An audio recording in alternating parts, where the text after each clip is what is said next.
موجود ہیں مسلم لیگ کاف کے سینیٹر کامل علی آغا صاحب، سینئر سیاستدان ہیں۔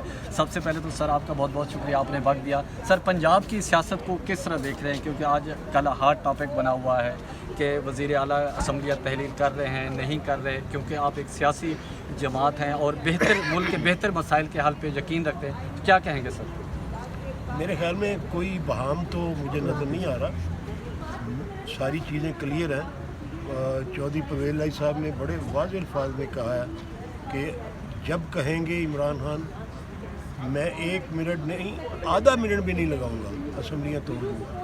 یہ وہاں والی کوئی بات ہی نہیں ہے۔ اچھا سر، سیاسی جماعتوں کے درمیان مذاکرات کا سلسلہ جاری رہتا ہے اور ظاہر ہے آپ ایک سیاسی جماعت کے اہم رہنما ہیں، تو دوسری طرف سے پی ڈی ایم کی طرف سے یا مسلم لیگ نون کی طرف سے یا پیپلز پارٹی کی طرف سے کوئی رابطے ہوئے ہیں؟ اگر ہوئے ہیں تو کیا جواب ہوگا آپ کا؟ دیکھیں، رابطے تو ہوتے رہتے ہیں اور سیاسی جماعتوں میں اس قسم کی کوئی ممانعت نہیں ہوتی، بات چیت بھی ہوتی رہنی چاہیے، بات چیت مسائل کا حل ہوتا ہے، لیکن اس ایشو کے اوپر پی ڈی ایم کے ساتھ ہمارا کوئی رابطہ نہیں۔ اچھا سر، آپ سمجھتے ہیں کہ آپ اپنے موقع پہ عمران خان کو قائل کر لیں گے؟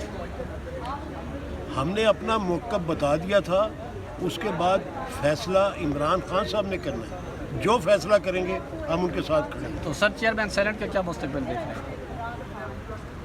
فی الحال تو اچھا ہی نظر آ رہا ہے، وہ چیئرمین ہے۔ جی ناظرین، آپ نے سنا کامل علی آغا صاحب اپنے خیالات کا اظہار کر رہے تھے اور ان کا یہ کہنا ہے کہ ہم پاکستان تحریک انصاف کے اتحادی ہیں اور جو عمران خان فیصلہ کریں گے اس کے مطابق